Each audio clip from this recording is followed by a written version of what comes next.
Good morning. Ira Epstein of Linn Associates with your morning flash update for this Monday, and we are now at July 12th, 2021, about 8:20 a.m. Central Time. Well, you're seeing today the NASDAQ take off at the expense of the Dow, and the S&P has come back about 15, 16 points off its lows, very close to unchanged, and still pressure, non-relenting in the Russell 2000. In the gold market, the market broke down again. It's trying to make a bit of a comeback, but it's not a pretty picture. Silver did the same, and it has recovered quite a bit off the lows. The copper market's still feeling pressure. So each time this market gets up towards that 18-day average, it has problems.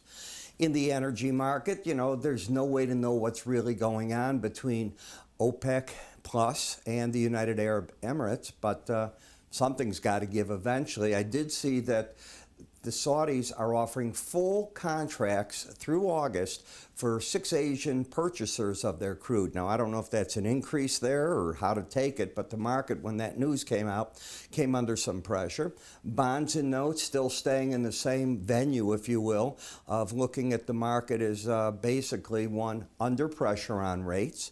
Corn market unable to hold still rallies. It's up 2 cents, but it's given up the share of the gains it had. Rains were good over the weekend in many parts of the Midwest. Dollar's higher, but it has given up the lion's share of what it made this morning, but we're still down in most currencies against it. So no big economic data today. Tomorrow we get CPI, then PPI. We saw in the eurocurrency that Ms. Lagarde, the president of the European Central Bank, said that very shortly, in about 7 to 10 days, there's going to be an announcement.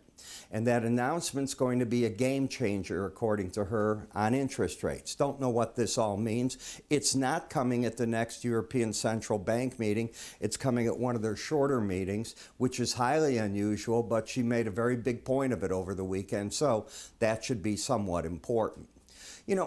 I start you off each morning, as you know, with one idea. I look at it this way.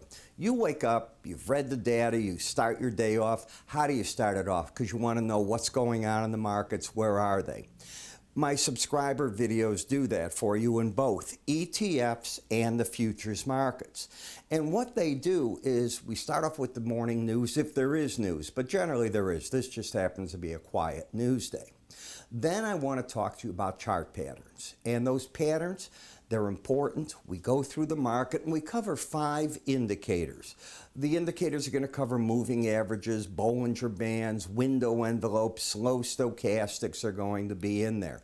As we get through everything, as we're playing with those, what we're trying to figure out is what to do in the markets. I'm going to cover over 40 futures markets and over 40 charts that'll come on in the spiders, the energies, the interest, quite a bit. And I rotate the coverage on those for you. So if you'd like to give this a try, it's simple. Just go to our website. The first 30 days, $16.90, no contract necessary. You're going to go to iepstein.com under the word research. It's all explained. There's a short video there also explaining what works. You can always call my staff. They can help you as well. And if you didn't want the combo of both, you can take either the futures or the ETF. We offer a combo price to get you started in a better way. I'm Ira Epstein. I will see you at the end of the day today. Good trading to you.